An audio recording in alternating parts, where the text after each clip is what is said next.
Tonight on Localite with John Compton, Michelle, Rabin, and Sandy Bushberg share their knowledge of the health benefits provided by tea. As the founders of TChing-com, Michelle and Sandy work tirelessly to educate people on the age-old tradition of consuming, preparing, and utilizing tea.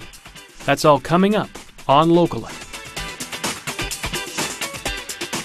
So Sandy, Michelle, welcome. Thank you. Thanks for coming on. It's great to be here. Well, let's talk about what you guys did before you got into tea, because you really made quite a transition.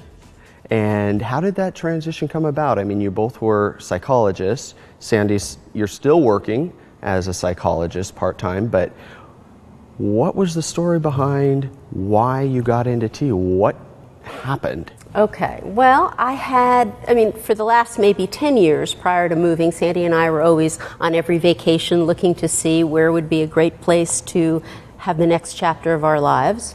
And then I had gotten 2 health scares on my thyroid and my ovary, and turned out to be fine, but there was this sense that my body was talking to me, and it was saying, you need to make a change.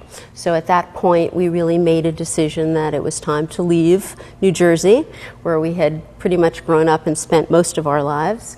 And we had become enamored with Ashland, actually, and thought that that's where we would move. I thought the weather would be nice there. And then what turned out is that our daughter ended up moving unexpectedly to Portland, and she really encouraged us to stay closer. So my future son-in-law had suggested, well, what about Hood River? And I said, well, where's Hood that? River? So I took the drive from Portland, and that was it. Yeah. Pulled in, and it just felt like this is where we were supposed to be. Yeah, so you both had thriving practices then in New Jersey. Yes, we did. For 25 years, we were psychologists in New Jersey. So you had these health scares. You decided, okay, but why Ashland?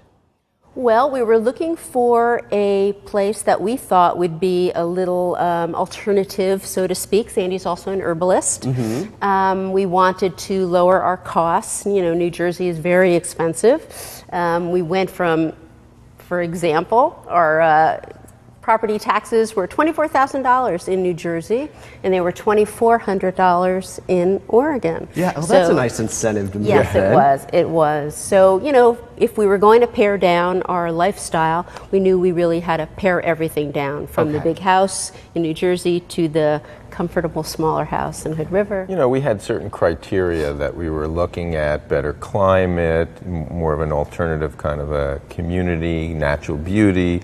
And we kind of researched a variety of places around the country, read books, went online, and narrowed it down to a few. Ashland was one of those, and went and visited it and loved it, and it was great. Yeah. And then at the last minute, our daughter kept hounding us to come up closer.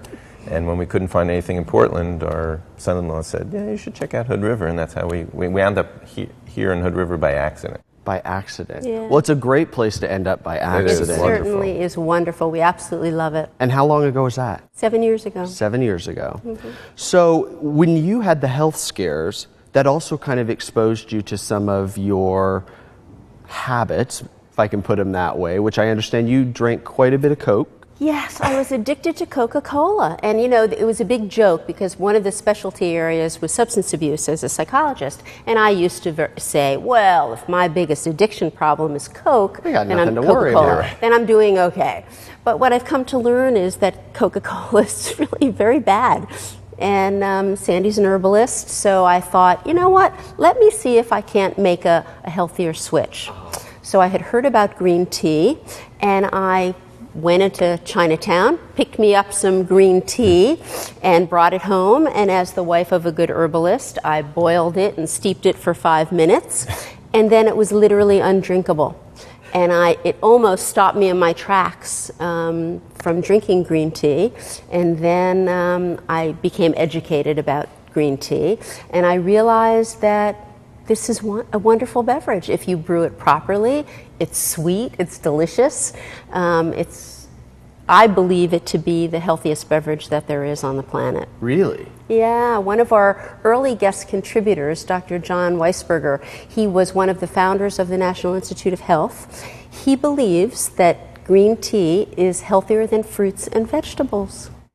Wow. Yeah, it's pretty remarkable. And now, has that been proven, or is that just sort of his belief? Well, there's a lot of scientific studies. I think Sandy can talk a little bit more about that. Uh-huh. So as an herbalist, were you interested in tea yourself at that point? Well, no, before Michelle started experimenting with it, I was actually drinking more what are considered herbal tisanes or herbal teas, plants essentially, chamomile tea, ginger tea, a variety of different herbal plants, which you, as Michelle had indicated, you kind of steep for 10 minutes to extract all of the good phytochemicals in them. Okay. But then when she started getting into tea, I started researching that, because that's a botanical also. And the amount of research that's been done on tea is just amazing, and it continues. I mean, almost weekly, there's new research discovering the incredible benefits of some of the antioxidants in green tea and the health benefits of them. Yeah, well, because I was reading through your website and your blog, and I was astounded at how many people are really paying attention to this, and that it's really becoming a big thing. So when you started drinking tea and replacing cola, did you start feeling the difference almost immediately, or when did that start happening for you? Wouldn't it be a great story if I could tell you that? I have to say that I had no subjective negative consequences of soda. Okay. So therefore, when I shifted over to tea, I can't say that I felt any different. I know that it's so much better for my body. I know that there are so many things in Coke that actually are detrimental. So I feel good. I have developed a ritual around tea. So it's more of a mind-body experience, the whole thing of it. I mean, remember, I was a Coca-Cola drinker who had Coca-Cola for breakfast. Wow. I'm not a coffee That was drinker. pretty bad. And I had to limit myself to 4 cans a day, which was not an easy task, but I tried to keep a lid 4 on cans it. a 4 day? cans a day. And that was limiting it. Oh, yeah. Purposefully limiting it. And now I can drink 6, 7, 8 cups of tea without feeling any desire to limit it. I can drink it into the evening and not have any problems. Wow. Okay, because one of these things that I want to talk to you, well, we'll talk about a lot of the benefits as we go forward, but one of the and this is kind of an odd thing, but every time I drink tea, it seems like I better be near a restroom. It seems to go right through me. Really? Yeah. Now, is that maybe because of the type of tea I'm drinking? What kind of tea are you drinking? Well, that's the thing. Is it even tea? The stuff like Snapples and all of that kind of stuff. Or just even, like peppermint tea and the very generic kind of Liptons and stuff like that. Which I guess, from what I'm reading and from what I read about what you guys do, a lot of that isn't really even tea. Yeah. So tell me about that. So, keep in mind that true tea, comes from the Camellia sinensis plant. And there's a variety of different teas that are derived from that plant depending on the way it's processed.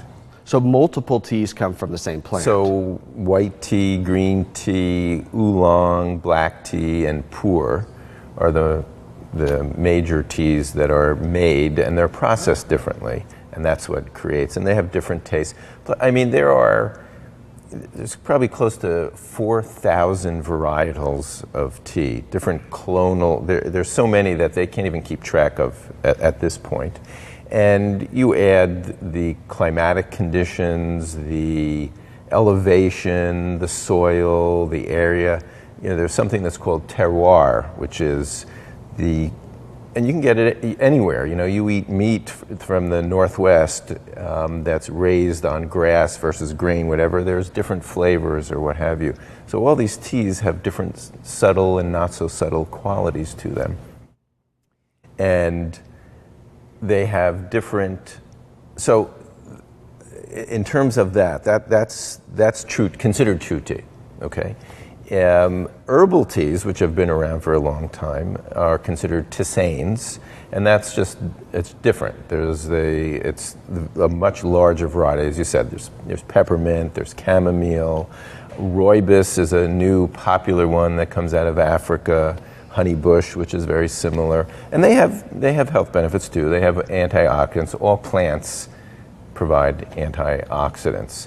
But tea is just very unique. It has one particular antioxidant called catechins that are not found in a lot of other plants or other beverages or foods that that research seems to indicate provides some extreme health benefits for all of us. Yeah. Well, when we come back, let's talk about that. Some of the particular teas that are good for particular ailments and that sort of thing. So you guys will keep talking about tea. We'll be right back. Stick with us.